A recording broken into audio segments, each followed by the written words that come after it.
मैं जादूगर है मेरा नाम गोगा, मेरे जैसा नहीं कोई दूसरा होगा। राजस्थान की राजनीति में जादूगरी का खेल चल रहा है। देखिए किस तरह से यहाँ पर उदयपुर के ताज अरावली रिजॉर्ट में जादूगर आंचल कांग्रेस के नेताओं को जादू दिखा रही हैं। चुनाव जादू का खेल हो गया है क्या? चर्चा करेंगे इस पर। कहते हैं मोहब्बत और जंग में सब जायज है, साम दाम दंड भेद, मगर राजनीति तो ऐसी शय हो गई है कि कुछ भी नाजायज नहीं है। पाप पुण्य, न्याय अन्याय, गद्दारी वफादारी, धोखा षड्यंत्र, सब जायज है। जिस तरह के हालात राजस्थान में बने हुए हैं, कहा जा सकता है कि राजस्थान के मुख्यमंत्री अशोक गहलोत ऐसा लगता है कि विधायकों के बीच बंधक बनकर बैठे हुए हैं। अब देखिए, पहले गणेश घोघरा नाराज हुए तो उदयपुर में 2 अधिकारियों के तबादले का ऑर्डर आ गया। राजेंद्र विदोड़ी नाराज हुए तो चंडीगढ़ बैठे बैठे कहा जा रहा है कि अपनी इच्छा जाहिर की और एक पुलिस वाले का तबादला हो गया। अब कहा जा रहा है कि भारतीय ट्राइबल पार्टी का समर्थन कांग्रेस को चाहिए, तो वहां भी बीटीपी के विधायकों के कहने पर अधिकारियों के तबादले हो गए। जोगिंदर अवाना ने कहा पीडब्ल्यूडी के इंजीनियर बदल दो, तो इंजीनियर बदल गया। क्या खेल चल रहा है?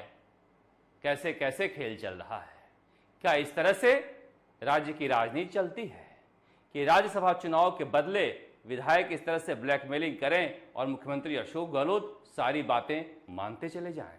फिर नेता का इकबाल क्या है जब सौदेबाजी करके ही वोट लेने हैं? तो इसीलिए कहा जा रहा है कि जिस तरह के हालात बने हुए हैं, कुछ भी संभव है, कुछ भी असंभव नहीं है।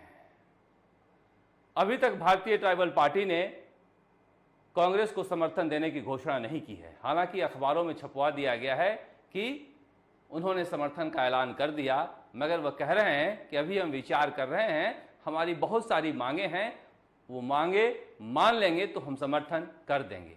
बताइए, कोई लोक लाज भी नहीं रहा, खुलेआम ब्लैकमेलिंग कर रहे हैं।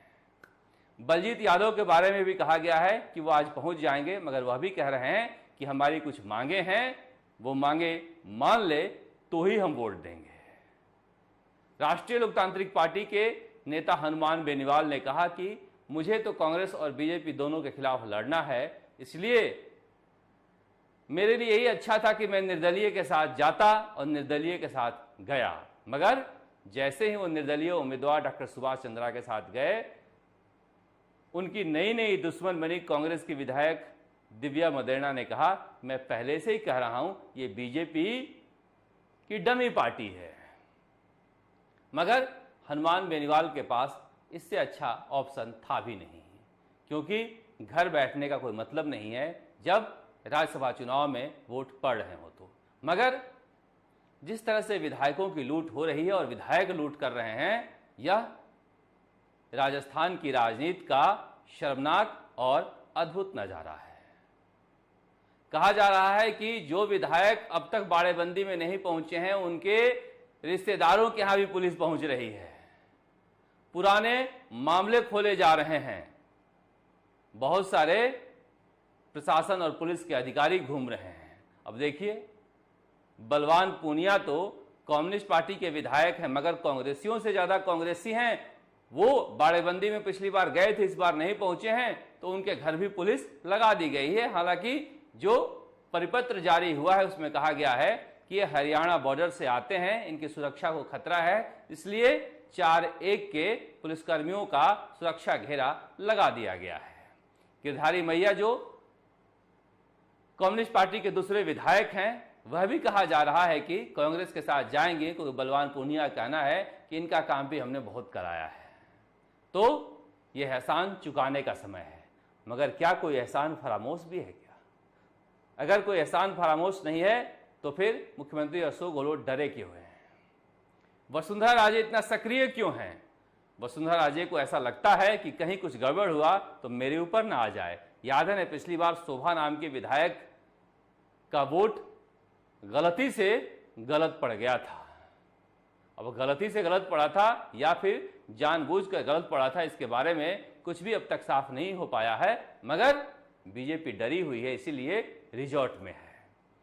अब बाहर तो बीजेपी के सारे बड़े नेता कहते हैं कि हमारे पास पुख्ता इंतजाम है, हमने 1 महीने पहले ही निर्दलीय विधायकों से बातचीत कर ली थी, मगर क्या सच है क्या? या फिर निर्दलीय विधायकों ने कांग्रेस के बाड़ेबंदी में सरेंडर कर दिया है? इतना जरूर कहा जा रहा है कि वसुंधरा राजे के बेहद करीबी हैं ओम प्रकाश हुड्डा, सुरेश टाक और खुशवीर सिंह। शायद उनकी बात मान लेते, मगर क्या पता वसुंधरा राजे ने जोर लगाया या नहीं लगाया, मगर बीजेपी के बाड़ेबंदी में वो पूरी तरह से सक्रिय दिख रही हैं। उन्हें लगता है कि कहीं कुछ गड़बड़ हुआ तो ठीकरा मेरे सिर फूट सकता है। अभी भी बीजेपी और कांग्रेस के बाड़ेबंदी में बहुत सारे विधायक नहीं पहुंचे हैं, जिन्हें लाने का इंतजाम किया जा रहा है। उदयपुर के लिए तो हेलीकॉप्टर है ही, जयपुर में बीजेपी के बाड़ेबंदी में आने जाने के लिए भी पुख्ता इंतजाम किया गया है। दोनों ही तरफ से कहा जा रहा है कि प्रशिक्षण शिविर है। अब पता नहीं ये कैसे विधायक है, इतनी बार चुनाव हो गए राज्यसभा के, फिर भी इन्हें प्रशिक्षण देने की जरूरत पड़ रही है। इतने मूढ़ मगज तो ये है नहीं। कहानी कुछ दूसरी है। कहानी यह है कि दोनों ही डरे हुए हैं आपस में, क्योंकि जिस तरह का माहौल है राजस्थान में राजनीति का, कोई किसी पर भरोसा नहीं कर रहा है। इस भरोसे के संकट की वजह से बिजली पानी का संकट जब पूरे राजस्थान में है, हमारे विधायक और मंत्री 5 सितारा रिजॉर्ट और होटल में लुत्फ उठा रहे हैं। और यहाँ पर देखिए, ये जादूगर आंचल हैं जो जादू का खेल दिखा रहे हैं। अब मुख्यमंत्री अशोक गहलोत हैं जो वाकई में जादूगर हैं, इनके पिता भी जादूगर थे। वो चाह रही हैं कि मुख्यमंत्री अशोक गहलोत भी जादू खेलें, मगर शायद मुख्यमंत्री अशोक गहलोत कह रहे होंगे कि मैं जादू खेलता नहीं, जादू दिखाता हूं। तो इस तरह से देखा जा सकता है ये दानिश अबरार हैं जो ठाके लगा रहे हैं, और ये सारे विधायक हैं, मंत्री हैं जो ताज अरावली में बैठे हैं और इस भीषण गर्मी में ठंडक का मजा ले रहे हैं। कोई गाना गा रहा है, चले आओ चले आओ, कोई स्विमिंग पूल में है, कोई फुटबॉल खेल रहा है, कोई क्रिकेट खेल रहा है। जनता किस तरह जी रही है कोई मतलब नहीं है। अब बीजेपी वाले भी चले गए, विपक्ष का भी धर्म वो होटल में ही निभा रहे हैं। तो इस तरह की राजनीति राजस्थान में चल रही है, मगर ये कब तक चलेगी, इसका उपाय क्या है? कांग्रेस को लगता है कि अगर राज्यसभा चुनाव में कुछ गड़बड़ हुई तो फिर 2023 के लिए रास्ता मुश्किल हो जाएगा, और बीजेपी को लगता है कि इस बार भी अगर मुंह की खाए तो फिर वो मोमेंटम बनेगा नहीं। दोनों तरफ से लोग संकट में हैं। वसुंधरा राजे भी नहीं चाह रही हैं कि अशोक गहलोत कोई मुश्किल में पड़े, और यह भी नहीं चाह रही होंगी कि बीजेपी कोई मुश्किल में पड़े। तो रास्ता यही ठीक है कि जिसके पास जो संख्या थी वो संख्या कायम रहे। 126 कांग्रेस के पास थी, वो कांग्रेस के पास रहे, और 75 बीजेपी के पास थी, वो बीजेपी के पास रहे। इसी में सबकी भलाई है। अगर कांग्रेस हारी तो फिर मुख्यमंत्री अशोक गहलोत के लिए मुश्किल का दौर शुरू हो जाएगा। बीजेपी कभी नहीं चाहेगी कि राजस्थान में कोई चेहरा बदले। वो चाहेंगे कि मुख्यमंत्री अशोक गहलोत के नेतृत्व में ही चुनाव हो, मगर कांग्रेस क्या किसी मूड में है? कहा जा रहा है कि राहुल गांधी और सचिन पायलट के बीच 1 घंटे की मुलाकात हुई है दिल्ली में। उन मुलाकातों में बहुत सारी बातें हुई हैं। सचिन पायलट ने राहुल गांधी को आश्वस्त किया कि हम तीनों सीटें जीत रहे हैं, कहीं कोई खतरा नहीं है। ठीक है, 1-2 लोग विरोध कर रहे हैं, मगर वो सभी लोग आ जाएंगे, इसलिए राज्यसभा में जीत को लेकर कोई संशय नहीं है और इस पर चर्चा करने की जरूरत भी नहीं है। तो फिर चर्चा क्या हुई? क्या वाकई में राजस्थान में कांग्रेस मूड बना रही है कुछ बदलाव का? क्या वाकई में जुलाई में राजस्थान में कुछ बदलेगा तो क्या कांग्रेस इसके लिए तैयार है? क्या विधायकों से पूछकर बदला जाएगा, या फिर कांग्रेस आलाकमान फैसला सुनाएगा। अगर बदलेगा तो फिर बीजेपी के लिए कितनी बड़ी चुनौती होगी, क्योंकि बीजेपी के सारे विधायक कह रहे हैं कि अगर जुलाई अगस्त में कांग्रेस के नेतृत्व में परिवर्तन हुआ तो हमारे लिए एक नया संकट खड़ा हो जाएगा, क्योंकि नए चेहरे पर इल्जाम लगाना, नए चेहरे पर राजनीति करना आसान नहीं होगा बीजेपी के लिए। और कांग्रेस के लिए भी अगर कोई चेहरा नया होता है तो फिर एक नए कलेवर के साथ कांग्रेस खड़ी हो सकती है। मगर अगर देरी हुई तो हो सकता है कि चरणजीत सिंह चन्नी वाले हालात जो पंजाब में बने थे राजस्थान में भी बन जाए। मगर बड़ा सवाल है कि क्या बदलाव होगा। बड़ी एक आबादी है राजस्थान की राजनीति में जो अभी भी कह रही है कि मुख्यमंत्री अशोक गहलोत कभी ऐसा होने नहीं देंगे, वो जरूर कोई चाल ऐसा चलेंगे कि सचिन पायलट अटक जाएंगे। एक बड़ी आबादी राजस्थान में ऐसी भी है जो कह रही है कि शायद कांग्रेस इतनी गलतियां कर चुकी है कि कोई फिर से गलती ना करे और सचिन पायलट को कमान राजस्थान में दी जाए। ये सब जनता के बीच की बहस की बात है, मगर कांग्रेस के विधायक भले ही प्रेस कॉन्फ्रेंस कर इस बात को नहीं कह रहे हैं, मगर जब निजी बातचीत में वो बैठते हैं पत्रकारों के साथ तो कहते हैं कि अगर सत्ता में परिवर्तन हुआ तो फिर कांग्रेस में स्प्रिंग लग जाएगा। हो सकता है कि कांग्रेस नए कलेवर के साथ जनता के बीच जाए, क्योंकि मुख्यमंत्री अशोक गहलोत के शासन करने की जो व्यवस्था है, परंपरा है, वो पुरातन है।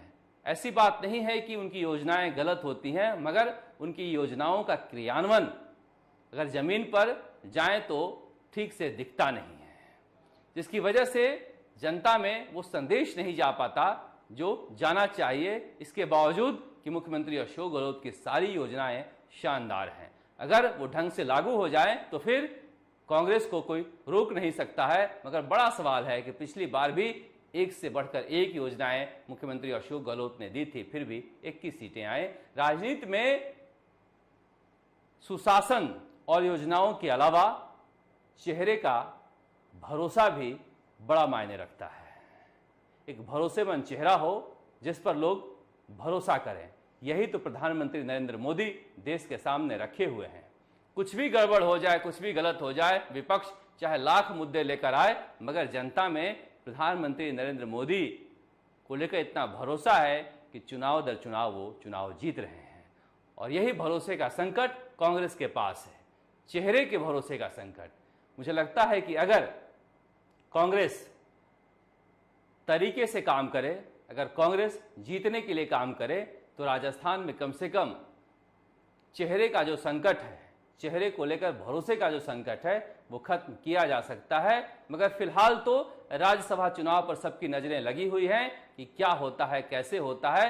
डॉक्टर सुभाष चंद्रा अभी भी हथियार डाले नहीं हैं, वो हथियार डालने के लिए जाने भी नहीं जाते हैं। ऐसे में कहा जा रहा है कि आखिरी क्षण तक मुकाबला दिलचस्प होगा। भले ही राजस्थान में जैसी रवायत रही है वही रहेगी।